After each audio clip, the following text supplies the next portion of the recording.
acceptable back then would go straight to the trash can today. But just seeing that growth, I'm really happy I didn't throw everything away, just to look back. And even some of them that, I thought, oh, I'm really doing well here. And looking back now, it's like, oh, yeah, I missed that a little. It's like wouldn't pass the test anymore. So the growth over time, everything is a saddle stitch. So I don't use a sewing machine. Oh, you don't? I do not, no. What do you use? You hand sew? Hand sew, yes. Wow. Hi, and welcome to Handbag Designer 101, the podcast with your host, Emily Blumenthal, handbag industry expert and the handbag fairy godmother.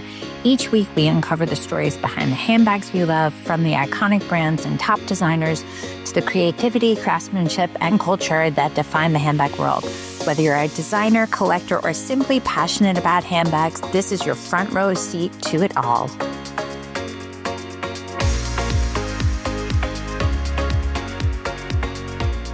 Welcome, Grant Anderson of Uptown Common, to Handbag Designer 101, the podcast. Welcome. So excited to have you. I'm excited to be here. Thanks, Emily. Yes. So you are one of our handpicked, selected, curated, all those buzzy words, handbag designers for our New York Now X It bag, coming February 1st through the 3rd. So excited to have you. Your bags really have something unique. Part of this podcast is to feature and highlight people like you, to keep people inspired, to tell stories about what brought you to this amazing / psycho world of handbags. So welcome. I'm done. Thank you. Yeah, it's been an interesting ride for sure. So definitely something I started back in 2020, really early in 2020 before COVID hit. And at the time was working in e-commerce and had a 3-day work week schedule, which COVID quickly did away with and put me on 6 days a week. But really just started with a kind of an inspiration, was a briefcase that I bought that I thought was a really nice briefcase. And come to find out, I wasn't very impressed with the materials that were used. Despite being very solid construction and long lasting, they just weren't inspiring. Didn't age well, things like that. And I just decided I can make a better bag than this. Can I ask you a question? Please do. As a man, is this something you've purchased before? Because shopping habits and retail anthropology is a huge, huge part of what this is about. And what brought you to saying, I'm going to go out and buy a new bag? I hadn't really, no. I was getting a little bit older and wanted a briefcase instead of just backpacks. And just look for something and wanted kind of a Western style leather bag is what I looked for. And like I said, found a good one. And they have the company that I bought it from is a quality product. It's just, I think there are nicer products, especially for the price that was paid. So you paid, I assume, and can I ask where you bought it? Did you buy it from their website? You don't need to list the brand. I'm just curious. It was directly from them. And I had purchased a few other items before just to see, okay, is the quality really here? So, when you go in with, and my brand, I've kind of tried to take that into consideration as well, that not everyone's going to come in and buy your top of the line product. They're going to want a trial piece first. It's like, let's see how this quality really is, especially if it's online sales. So really looking at trying to have some lower price point items available so people can see the leather, they can see the craftsmanship. So I had bought some other things from them before just to see what the quality was. And I did like the quality, but then really after living with the bag for a few years, it was like, this just isn't over time becoming, it doesn't give me the grandfather's bifold wallet feel that, you just, the patina, all the great things about leather. This particular leather was not doing that. It would scratch up and starts to crack. And some of the lining it was all leather, but it felt like plastic because of their tanning process and the actual material that they use. So just, some of those intricate details. Were you an accidental expert in terms of backing in to see how this product didn't stand the test of time? Because a lot of people don't realize is that leather is a skin, right? It's like, for better or for worse, it's like our own skin. It's going to get worn. It's going to get teared. It's going to get scratched. It's going to get a level of used love feeling. And just to use Coach as an example, that was what their specialty was, that it's loved. So you could see and it would mold itself. So for you to say that this leather didn't stand the test of time the way you would have wanted it to, it speaks to reverse engineering and becoming an expert in something that you didn't really realize you were, it sounds like. Absolutely, yes. Yeah, and it was just doing the research. So, like I said, when I bought it, I was fully convinced this is top of the line, and realizing I wasn't paying Louis Vuitton prices or Coach prices. This was, below that. It wasn't such a big name brand badge on it, but I was fully convinced. And they're I don't want to say their motto. I don't need it. Not trying to do that. But basically, this bag will last forever. And I'm fully convinced it will. But when I want to say my wife was talking about a car a while back, a Toyota Corolla, and she wanted a Corolla. And I went, and this has been decades ago, and I went and looked at the consumer research and said, yes, it lasts forever, but also everyone hates it. So, and it's just one of those that, okay, it lasts forever, but I don't like driving it any day that I go and drive it, and this is a couple decades ago. I'm sure the Corolla, if they still make it, is probably a fine car now. But yeah, I just kind of related to that, okay, it'll last forever, but do I really want to use it? Is this something that I look forward to picking up and carrying and being seen with every day? Yeah. And my mom had a Corolla, and I remember that we had it forever, but it wasn't anything. It was like, you're buying into, and this is vintage, obviously, but you're buying into something that might last, but how much work do you have to put into the starting and the driving? So if you're going to invest in something that is basically an extension of you and how you see yourself, you want it to look the part. So a lot of us, I'd say a good portion of us who end up becoming handbag designers who aren't technically trained in design end up becoming that person of, I had something, I liked it, I couldn't find what I wanted, so therefore I ended up making it. Was it a COVID thing that you were like, maybe I could do this better? How did that work? It was just about a 3-day work week at the time, and knowing that I would very easily waste the other 4 days of the week. So I wanted to get a good hobby that I could be productive and really get outside of the corporate world, have some creativity, something that I think is freeing for all of us to kind of explore that side of ourselves and just spend some time like internally focused instead of just watching movies and told people, okay, I'd work out for a half hour and then I could sit there and watch movies all day. And it's like, well, that's not a great life. So we needed to find something that would be productive. My wife had started Uptown Common, and she was doing macrame at the time. So plant hangers, things like that. So I was doing some small items, adding it to her booth. And she was actually selling those wallets, keychains, coasters, a lot of small items that she kind of added and kind of helped me grow into what I eventually wanted to do. I knew from the beginning I wanted to do purses and large bags, and just took some time to get there. So did you know how to sew before this? No. No, I have some of my first projects still around, and it's fun to look back and just see how far it's come. What was acceptable back then would go straight to the trash can today. But just seeing that growth, I'm really happy I didn't throw everything away, just to look back. And even some of them that, I thought, oh, I'm really doing well here. And looking back now, it's like, oh yeah, I missed that a little, it's like wouldn't pass the test anymore. So the growth over time, everything is a saddle stitch. So I don't use a sewing machine. Oh, you don't? I do not, no. What do you use? You hand sew? Hand sew, yes. Wow. Yes, everything's hand sewn. And I used a traditional saddle stitch for really the first 4 years of the business. And then it was, I guess, 2024, I started doing a modified saddle stitch where I'm actually using 2 pieces of thread and 4 needles. And I can get kind of a 2-tone stitching, and something that's become a little bit of a kind of point of emphasis for me. Just, it's a small detail that, doesn't stick out like the Louis Vuitton logo from across the room, but the person using the bag sees that and sees that extra detail, and just kind of a little bit of luxury in your hand that's not like projected out for everyone to see. Right. Wow. That's amazing. That's so interesting. Do you think, so you have basically, and the funny thing is that I think craft has gotten a bad rap as being something very female focused. But ironically, if you go all the way back, sewing and tailoring was very much a men's world.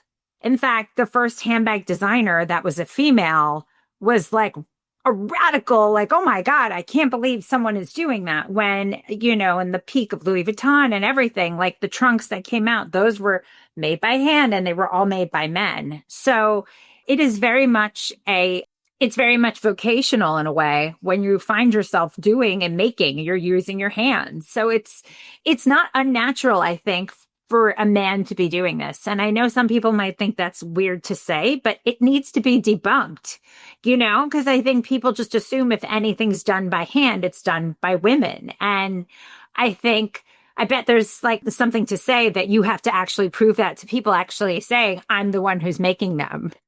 We do a lot of art fairs. That's been our primary sales avenue for the last 5 years. And yes, we get people that come into the booth you made all this? And I'm not the only one that gets asked that, but it is amazing when you look at that and you consider that, well, it's either me or it's coming, a lot of times from a shop where it's like, yeah, a whole bunch of laborers that are making very little money, unfortunately. And that's a lot of the luxury brands. I know there have been some TikToks recently about they're in Asia and sewing in a logo that says made in Italy while in Asia. And, just seeing those things and realizing that the skill set is obtainable by anyone. And we're literally teaching children, unfortunately, in some cases, to make handbags. And that's, so yeah, it's fun putting the product out there though. And just like I said, seeing my skill grow over time. I'm kind of looking at my inventory that I'm making for the wholesale show right now. So I'm still in the middle of production here, and yeah, getting ready for New York to kick off here at the beginning of February. If you ever wanted to start a handbag line and didn't know where to start, this is for you. Living proof that independent designers can make it big. Emily Blumenthal, who is one prime example.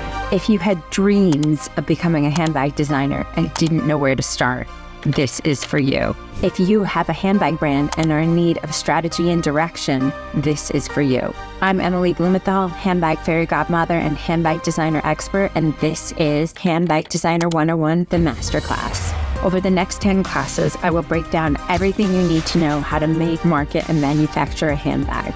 Broken down for you that you'll not only skip steps in that handbag building process, but also save money in that learning curve. For the past 20 years, I've been teaching at the top fashion universities in New York City, created the Handbag Awards, and also the Handbag Designer 101 podcast. I'm going to show you like I have countless brands from sketch to sample to shelf, whether you're just starting out and don't know where to begin, or even if you have a handbag line and just need some strategic direction, the Handbag Designer 101 Masterclass is just for you. So let's get started, and you will be the creator of the next It Bag. Join me, Emily Blumenthal, with the Handbag Designer 101 Masterclass.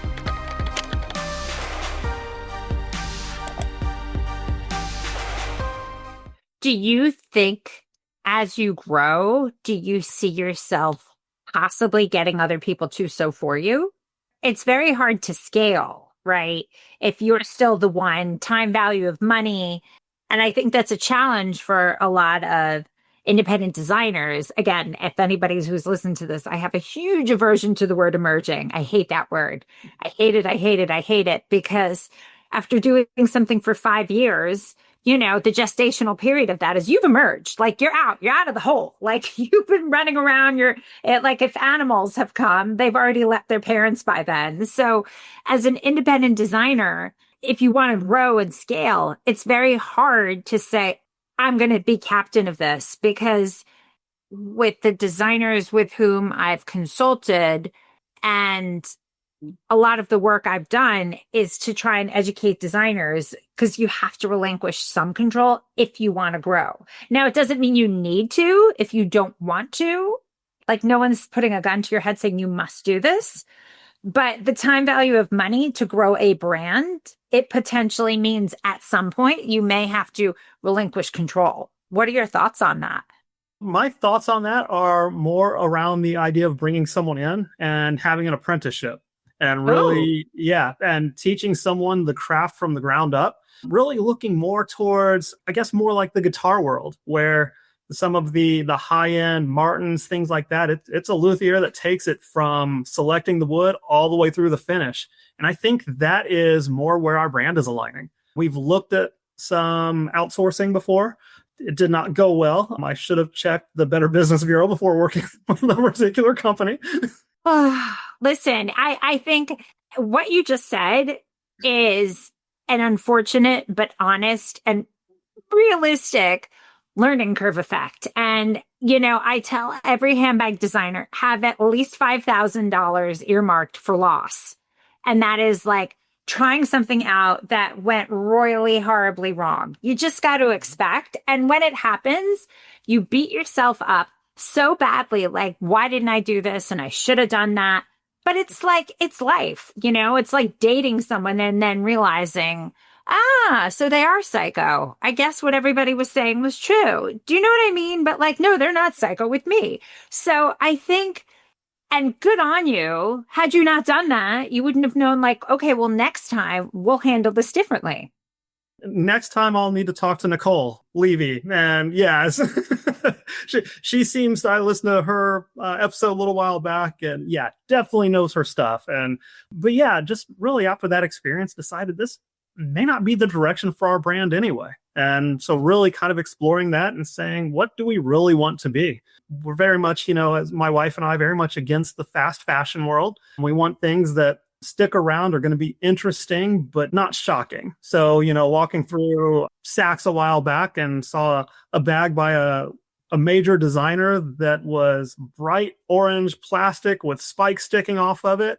And you're just, you see that and it's like, okay, yeah, that's shock value.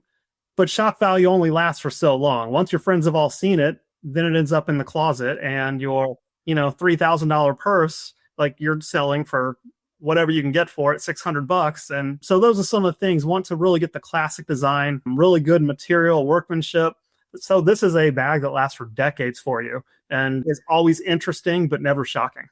What are some of the things you've learned in terms of price point and price constraint, I guess you can say, in terms of, because you're front facing with the customer on the regular, right? Those craft shows and those art shows and trade shows, listen, they are not for the faint of heart. It is a test of human strength. Like, people don't realize at the end of those shows, you are not only depleted, you are run down. It's like, and you're tired and like, you're like, the sun is not coming up tomorrow. And then it does the next day. You're like, oh, damn, we got to do this again. So it is hard work. And granted, and I would say comparatively to a day job, it's 100 times more fulfilling. But this is a very much, no pun intended, hunt what you kill, eat what you kill here. So how have you learned to push forward for other people who are looking into potentially doing what you're doing? Like, what are some of your takeaways, like, especially with price point and how far you can go with all of this?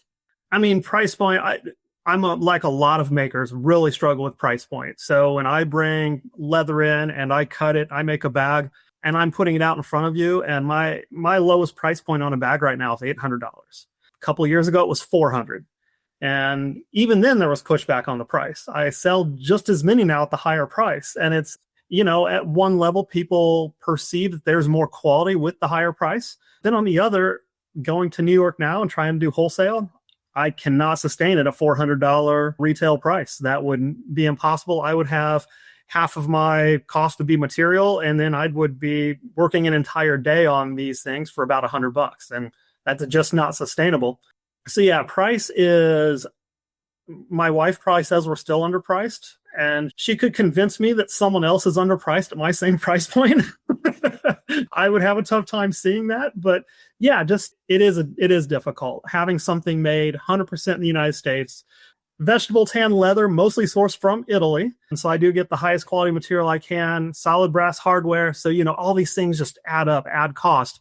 But when you're at an $800 plus price point, those are things that are essential. It has to be top of the line quality. You can't take shortcuts. So those are some of the things, just trying to figure out. I've been over the years bad at tracking how much time I actually have invested in every bag.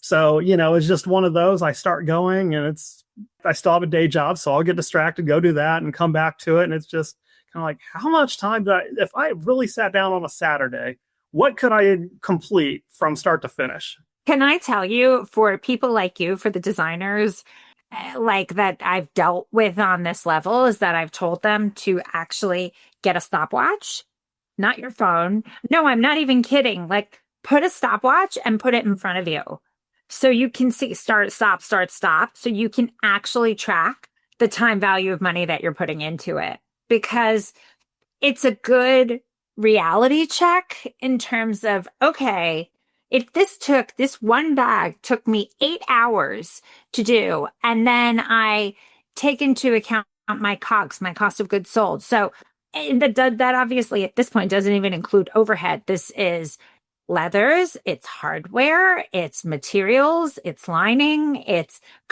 all of that.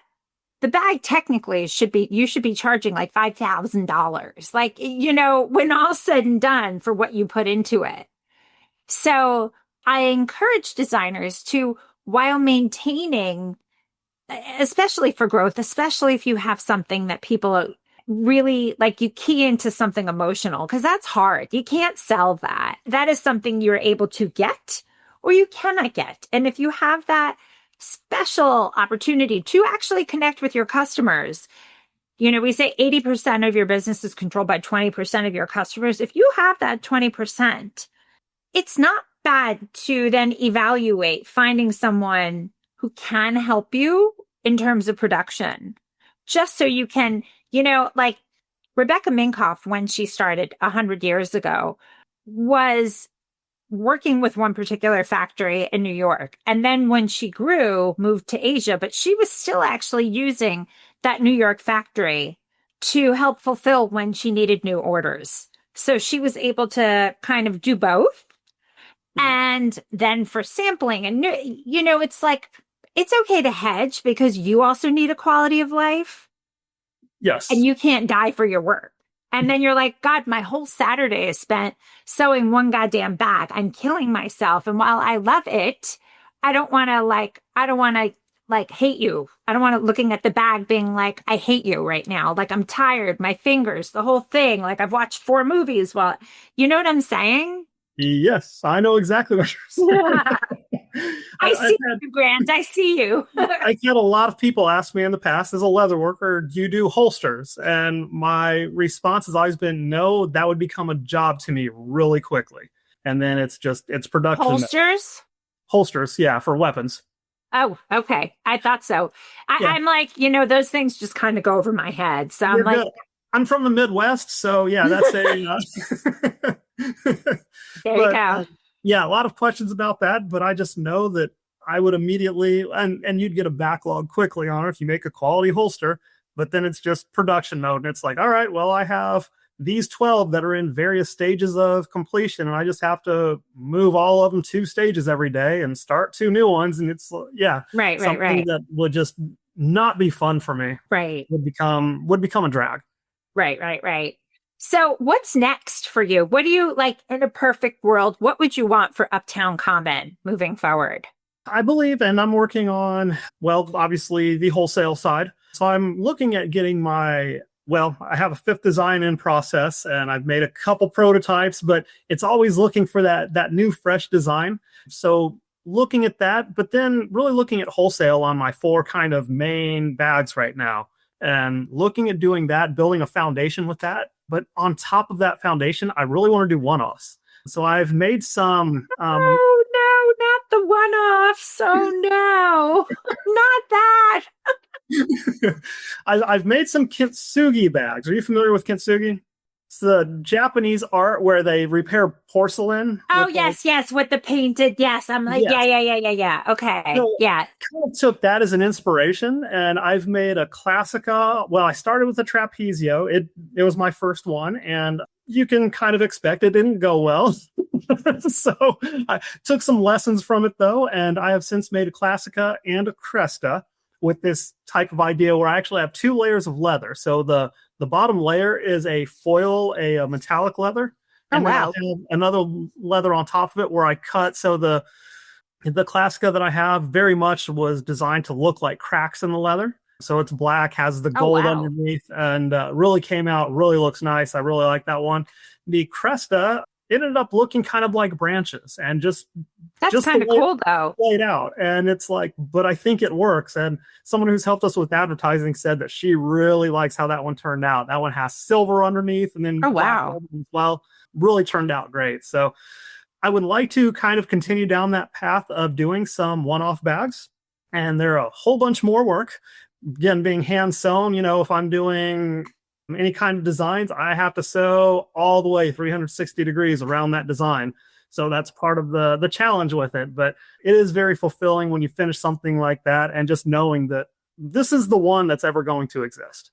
So can I ask you though, and again, and I'm so sorry if you do this already, do you take, no, I mean, because I know my brands, you're now part of Undermine. So lucky you, you're now part of my squad.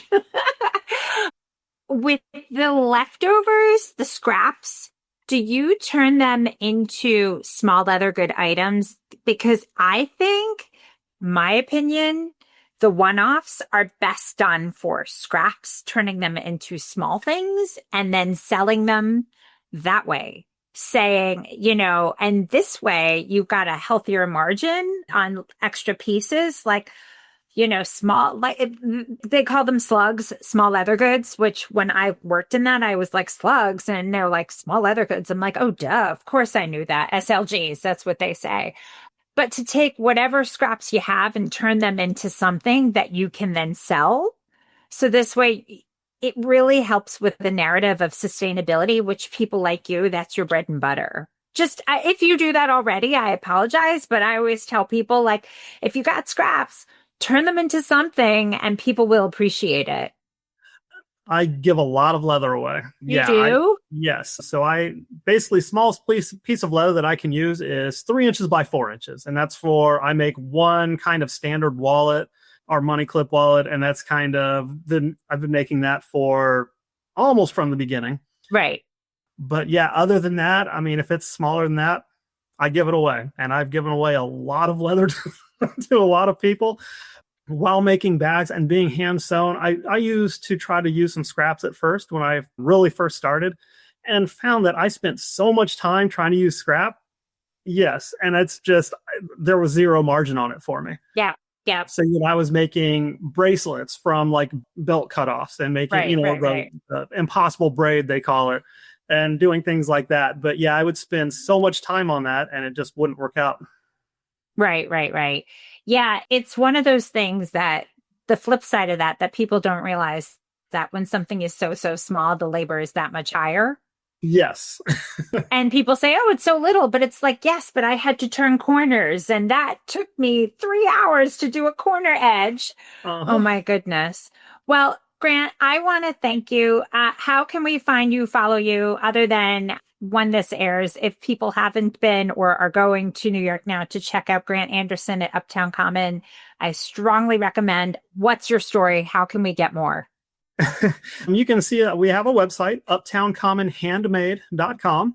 We're also on Instagram and Facebook at Uptown Common. And then we have actually launched also a new company called The Leather Reserve.